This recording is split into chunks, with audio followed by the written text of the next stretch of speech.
So Season 3 of Secret Society of Fly Tires is in full swing now, and I have another returning guest on the show today.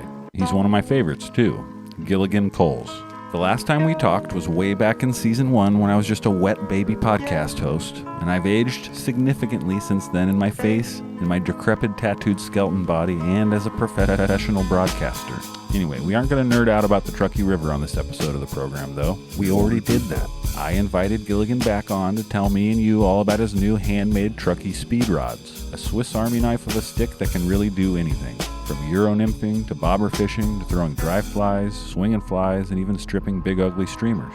It may not sound possible to build a rod that can do all those things well, but Gilligan cracked the code. I'm eager for you all to hear him tell us all about his highly versatile fly rods and the awesome streamers that he ties that don't even have a name. Maybe he'll let us give them a name. When I started writing this episode about building fly rods, I couldn't help but be reminded of an alleged alien being that is said to have been working with government personnel on advanced tech named J-Rod. Yes, I know I said in the last episode that UFOs totally sold out, and they did, but that doesn't mean I don't enjoy some of the related stories.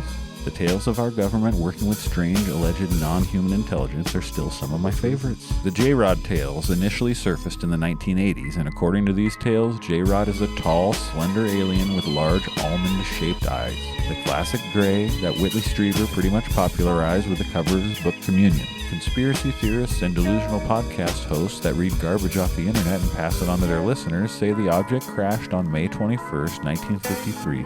8 miles northeast of the Kingman Airport in the Arizona desert.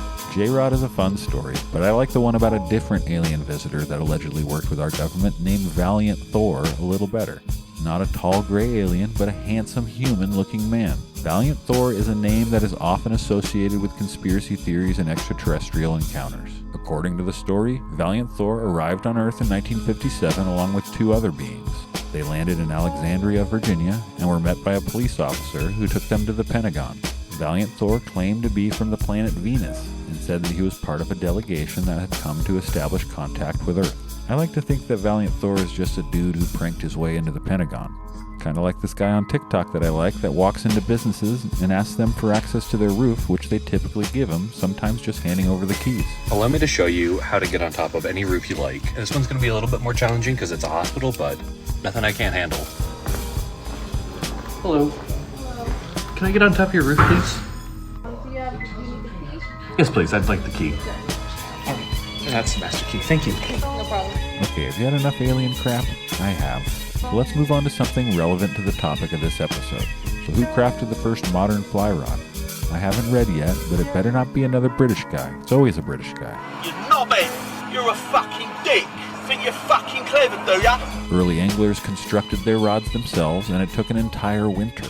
Bait or fly fishermen used the same rod.